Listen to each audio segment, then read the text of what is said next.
3, 2, 1, let's go. All right, how's it going, everyone? Welcome back to lunch live streams with me. Yay! I believe it's day 937 of the quarantine lockdown, so still working from home, still not going out too often, not going outside, interacting with anybody. Anytime anybody walks closer than 6 feet to me, then I just kind of like freak out. I'm like, oh my god, the world's gonna explode. So thank you guys for joining me once again for this lunch. Today on the menu is, again, I'm going with something pretty small. I decided to pick up a couple of these sushi trays just from the grocery store. So I did brave the outdoors today. Ah, my goodness. I'm feeling a little bit sluggish, so I apologize if my energy levels aren't quite up to how they usually are. Maybe if I crack this guy open, have some sugar, then my energy levels will go up.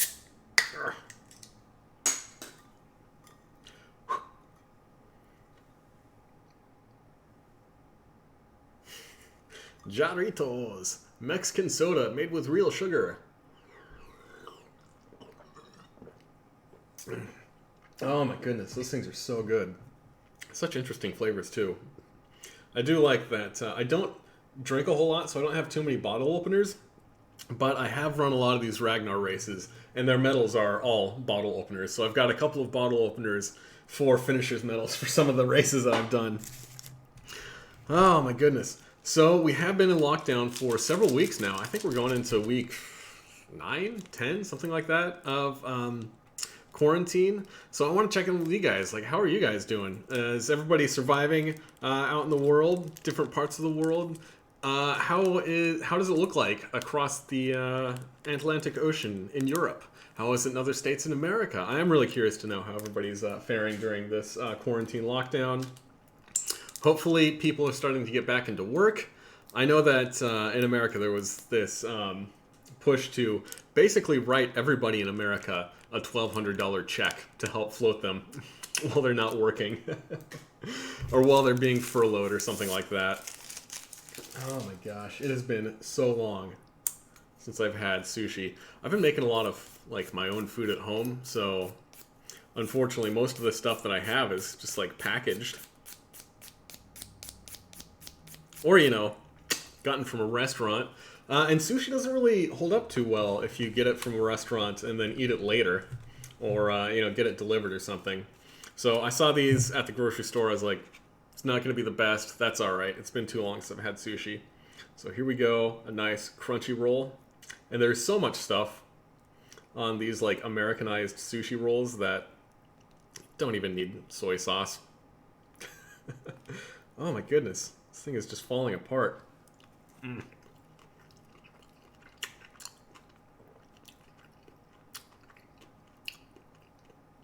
Ah, it is so good. Imitation crab in there. Nice cold rice. With those crunchies on top. It has been way too long since I've had sushi.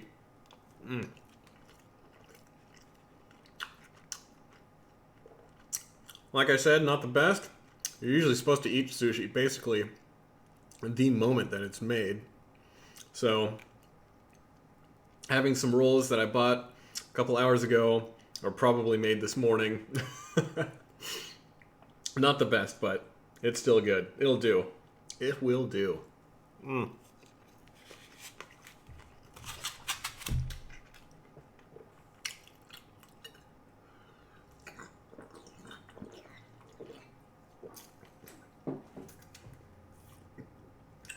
Oh, pardon me. MJC, welcome to the chat. Thanks for joining me today, man. Good to see you. Good to have the regulars. Eric Gunnarsson, thank you for joining today. Always good to see the regulars here. I say, hello, Steve. Are you going Oriental with today's lunch? Kind of Oriental. I mean, it's it's definitely an Americanized version of sushi, a sushi roll. So definitely not traditional Japanese sushi, but I'll take it. with all the like spicy mayo and the crunchy stuff on top. I can't even remember what these crunchies are. Are they crunchy onions, something like that? I don't know. It's good. I like it. You know, traditional Japanese sushi definitely has its place, but you really can't go wrong with some of these over-the-top Americanized versions. Because I am definitely American. My goodness.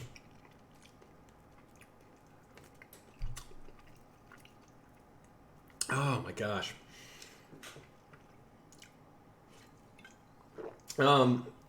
Eric Cruz coming into the chat. Thank you for joining us today, Eric Cruz. Awesome question you have. How many calories do you eat on a normal day? Man, I do get this question quite a bit. I mean, on a normal day, it's difficult to say what a normal day looks like for me, since it seems like I'm always either recovering from a previous challenge or, you know, planning my next challenge. And of course, my daily calorie intake goes up and down with how much activity I've been doing. So like this Sunday, I went for an 18-mile run, and then I did a giant epic eating challenge. Anyone who's following me on Twitter probably knows what that challenge is. And in that case, I ate, 15,000 calories. And it's been quite light since then. So a normal day, I don't know. I mean, my average calorie intake is probably around 2,500 or 3,000 calories, something around there. But, that's what you get for being super active. Oh my gosh. Eric Gunnarsson, you're asking about today's topic. How do I eat after a competition? Very little. I gotta say, usually, yeah, if anybody happened to read the title before clicking on the icon, and I know a lot of people just see those icons and say like, oh, hey, food, a guy's face, I'm going to click that without even reading it. But I did want to talk today about the aftermath of some of these food challenges and stuff that I do. Because right now, like I mentioned, I did this huge challenge on Sunday, and I am still feeling it. And it's in a lot of ways that you might not realize. That's not, immediately obvious. So I thought it'd be cool to just go about talking about some of the, how it feels after a competition or a contest, the kinds of supplements that I take to try to reduce the impact of it, things that I do, stuff like that. But after a contest or a competition, I gotta say, obviously, calorie intake goes way down. I'm not super hungry, but I am always very, very thirsty. I am super thirsty for usually like two days, sometimes even 3 days after a contest or a competition or, something along those lines or a challenge. So I'm drinking a ton of water to try to keep my hydration levels up. I don't even know why. I'm not particularly dehydrated, or maybe it's because I'm, taking a lot of minerals, and my body's trying to thin out my blood a little bit, something along those lines to try to compensate for the increased nutrient density, something along those lines. And I will say that I've mentioned in the past one of the biggest impacts from doing these contests, these challenges, is usually the sodium intake. It's not so much the calories. Obviously, you gain a little bit of weight, but who cares? Fat comes and goes. It's not super complicated, not super difficult to take a couple of pounds off, as long as you don't wear it for too long. But the one thing that is really obnoxious is the salt and the water retention. So a lot of challenges and contests have a bunch of salt in them, so much sodium, it's ridiculous. You end up getting 10, 20 grams, 30 grams in one sitting of sodium, when your recommended daily intake of sodium is 2,500 milligrams, which is 2.5 grams. I believe that's true. Might be a little bit higher than that. So, getting 10,000 milligrams or 30,000 milligrams, it really does affect you. And ironically, the way that you combat water retention is by drinking more pure water. What causes water retention is a reduction in, I want to get this correct. I believe you have a hormone that is called the anti-diuretic hormone, something along those lines, ADH, something like that. So the way that you, and I should say that if you have this large buildup of your antidiuretic hormone that's caused by drinking too little water, eating too much salt, something like that. So your body, when you do take in water, your body holds on to it and you don't pass it. So to counteract that, you drink a lot of water, a lot of pure water with less minerals, less sodium, stuff like that in it, and that reduces your antidiuretic hormone. So it does take a couple of days for your body to compensate with the new level of hydration, but eventually you will start to release some of that extra water. You'll notice that there's a lot of inflammation in your hands, your joints, your fingers. Like right now, see, I got a little bit of redness in some of my joints, but after a big contest, my fingers will just poof up like sausages and they'll turn red. It's very obnoxious. It's very difficult to deal with. I don't like it at all. My shoes start fitting very poorly because my ankles swell up. If you've known any ladies who have been pregnant, you've probably heard some of these similar things. A lot of I know I've heard some women talk about this, and a lot of women do make fun of the fact that what I'm describing sounds very similar to some things that they have experienced.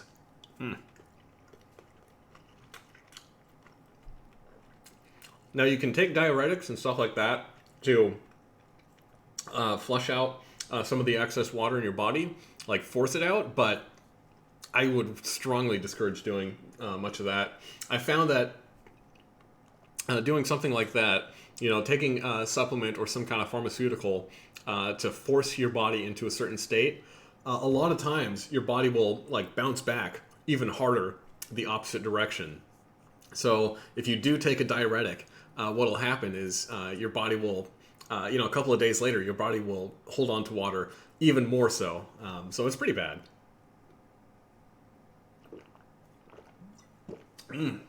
Oh my goodness. Pardon me. Eric Gunnarsson, that's an excellent question. What's worst, sugar overload or sodium? What gives you the worst side effects in your body? The sugar overload is definitely an acute thing. The sugar will hit you and you'll get the sugar rush and, the obvious sugar crash afterwards. But it's a very short, acute state to be in.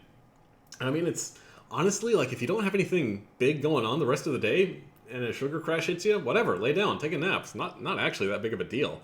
But the sodium load, like I said, if you overload your sodium, that's something that's going to stick with you for several days afterwards. So I would say the sodium's worse, 100%. And obviously, you probably hear more about sugar and carbs being really awful for you in diet blogs and stuff like that nowadays. You don't hear about sodium quite as much nowadays as you used to. So a lot of people do consider sugar and carbs way worse and the thing to demonize. But in my opinion, yeah, the sodium overload is way, way worse. Of course, that is assuming that it is a single acute incident. I believe, sodium does cause an acute increase in blood pressure, so there are things to consider with that. And of course, if you're chronically overfeeding on either sodium or carbohydrates, that's no good either way. But I do have to say one thing that a lot of people don't consider, again, is a protein overload. Protein is easily the macronutrient that will cause flavor fatigue the quickest. I think most people don't think of this because they think that eating, 100 grams of protein or 200 grams of protein in a single day sounds like a whole lot. Whereas 100 grams of carbs or 200 grams of carbs in a single day, it's pretty moderate. But yeah, if you do have a challenge that is all meat or just a ton of protein, something like that, you will feel super full super quickly, and it will become unpalatable. It's really difficult.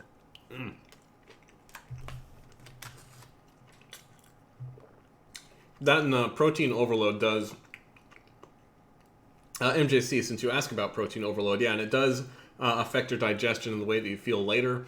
Your body has a much harder time breaking down protein than it does breaking down carbohydrate.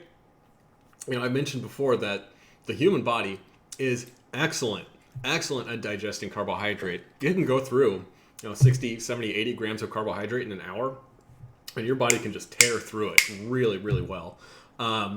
Again, that's not saying that eating a bunch of carbs is the best thing for you. Maybe it's good for you specifically. Maybe eating too many carbs is bad for you specifically if you're diabetic or something along those lines, or have a genetic predisposition.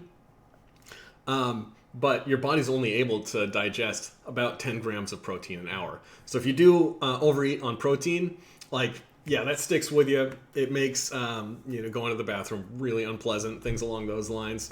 I don't want to get too much into that, but I'm sure everybody knows what I'm talking about. Too much protein causes way more stomach upset than you might get from eating too much carbohydrate or too much fat. Too much fat has its own problems, but that tends to result in loose, oily stool, stuff like that. What you might call a disaster pants moment. So something to consider. But yeah, I think too much protein is another. Yeah, it's another one of those nutrients that people just don't consider until they actually try to eat a lot of it, and then they realize that, eating a lot of protein is really, really difficult. So that's one of the reasons why you don't see me doing a whole lot of giant protein challenges, giant meat challenges. I do eat quite a bit of burger challenges, but that's basically because they're freaking everywhere. But I tend to stay away from the giant steak challenges because they are extremely difficult, and they do really do a lot of wear and tear on you. Now,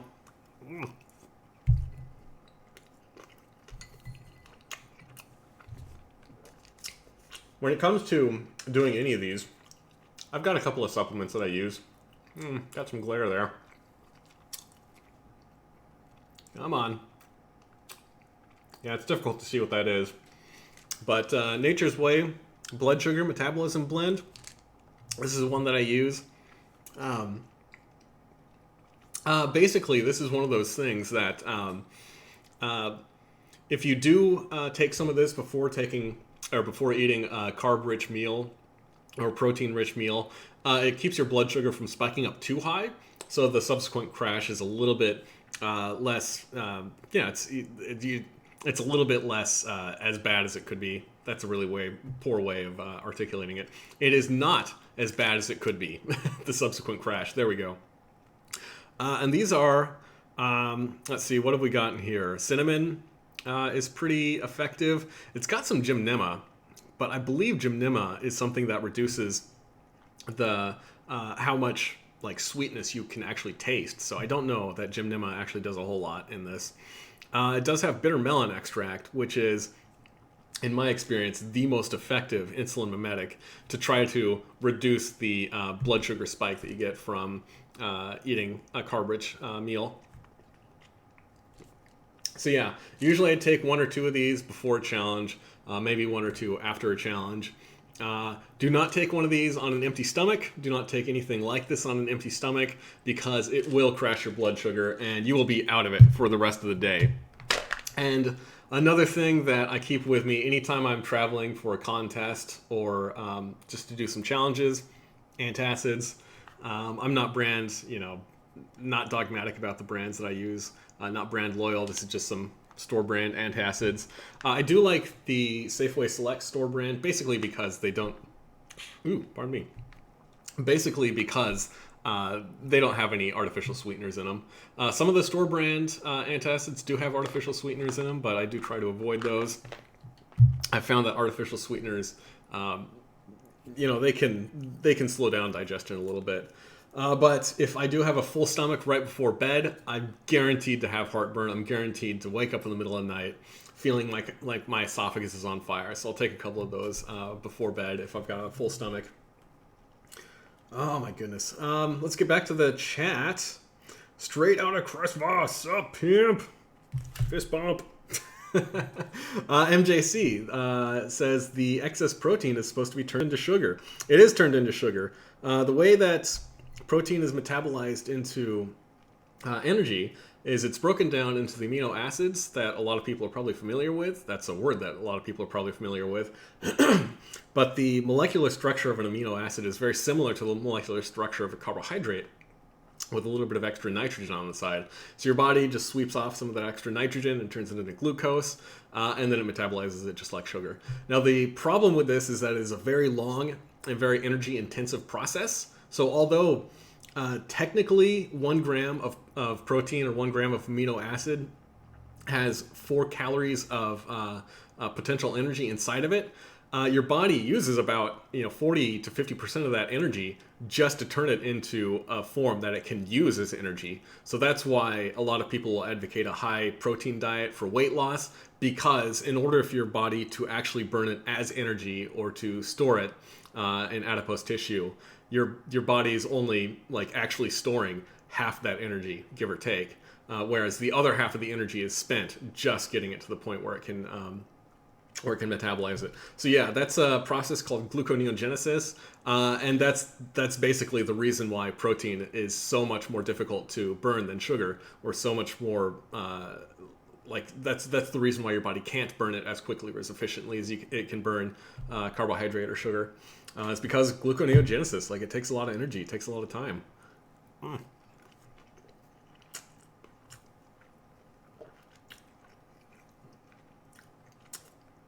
gonna take another sip of my sugar-laden jarrito.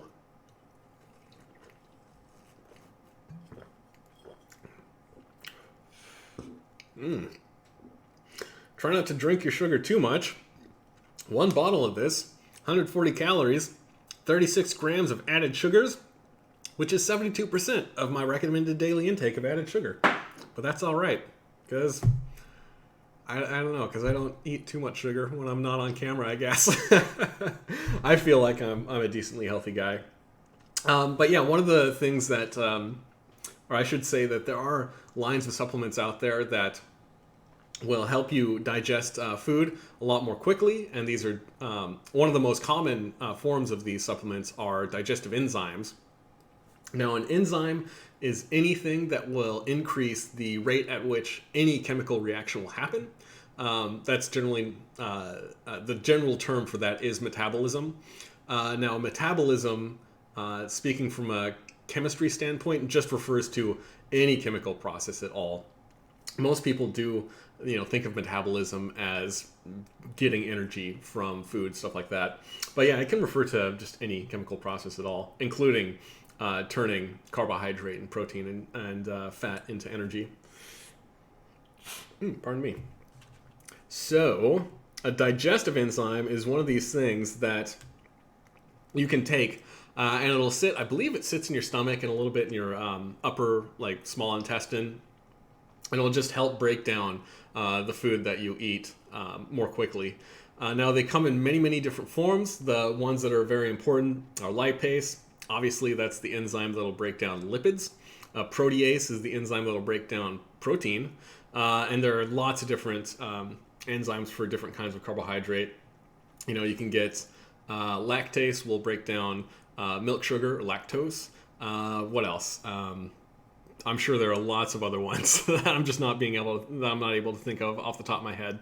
Cellulase breaks down cellulose, things along those lines. Basically, anytime you see anything that ends with that ASE suffix, that's probably an enzyme of some kind. And if it does look like it's a word that kind of sounds like something you'd eat, probably a digestive enzyme.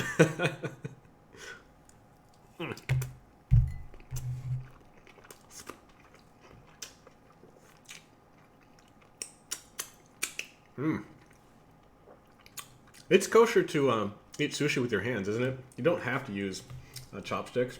I believe so. Let's get a little bit of this, some of this wasabi.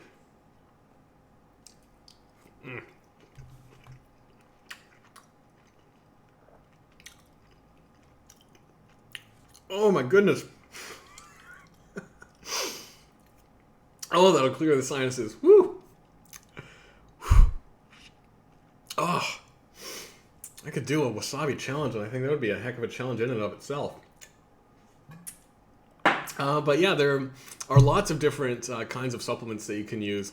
They're typically called weight gainers that help you just feel more hungry, help you digest food a little bit more quickly. And every now and then I'll buy some protease or some wide spectrum digestive enzymes to help me if I know that I'm going to be doing a lot of challenges in a relatively short period of time. Now, doing more than like one challenge every 3 or 4 days is super arduous. So one of the things that, oh my goodness, MJC, you ask if you take enzymes too often, is there a risk that your body counts on it and becomes lazy? I don't know. I don't know if digestive enzymes is something that has a bounce back effect. That's a good question.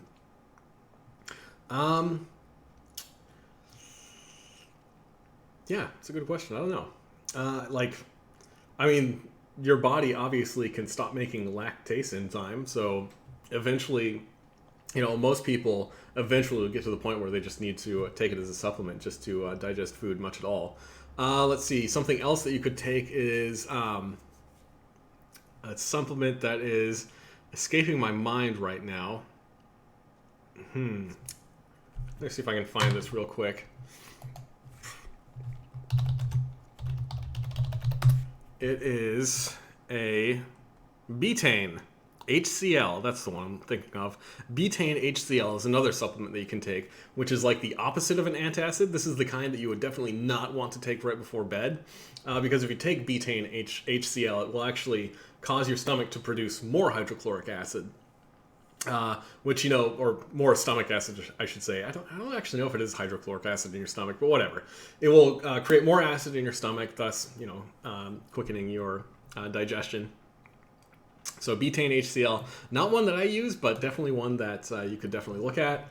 And I do have to say that special shout out to, one of my favorite big eaters out there. I'm sure anybody who's subscribed to my channel, watched too many of my videos, knows that I'm a big fan of Randy Santel. And the way that he operates is he goes on these giant, multi-day, sometimes multi-week, what am I talking about? Always a multi-week, sometimes multi-month tours in different countries or different parts of the United States. And one of the things that happens with him is over the course of his tours, like you can see, he becomes kind of a big guy. I think this is probably around the end of his most recent tour. I can't remember where that tour was, but he looks like he's maybe like 350 pounds in that, something like that.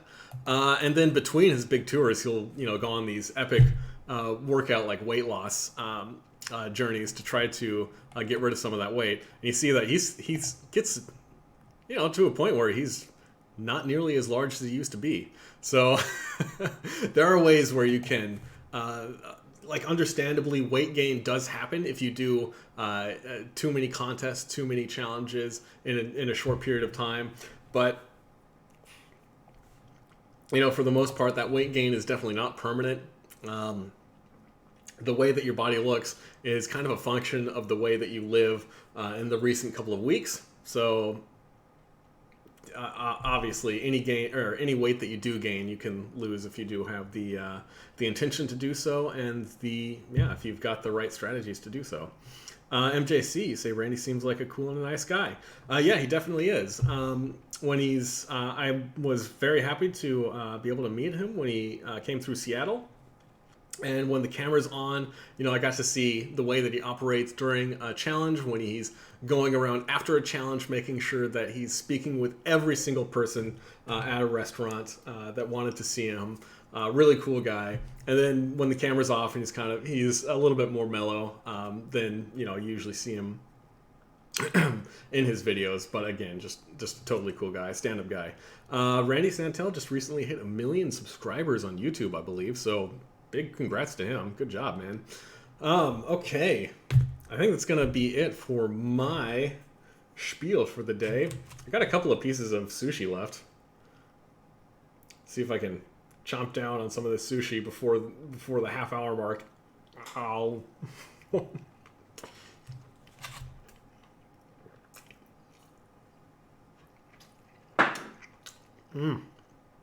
It is so good. I will say that after that challenge that I did this weekend, another thing that a lot of people don't think about is that, like, it's not just what's going on in your stomach or your digestive system. After this challenge that I did this weekend, my cheeks still feel a little bit swollen. My mouth is all sore. My throat's super sore from getting scratched up. Like, some of these challenges, they can cause some abrasions and some acute damage just in your mouth. It's pretty heinous. So hopefully I'll get back to the point where I'm not eating just soft food and liquid food all the time. All right, guys, that's going to be it for me. Thank you guys for hanging out with me. I hope some folks found this interesting. I hope you guys learned something. Maybe you can get some takeaways if you want to try some food challenges yourself. And until tomorrow, I'm still going to be working from home. I'm still going to be live streaming every day. Thank you guys for hanging out with me.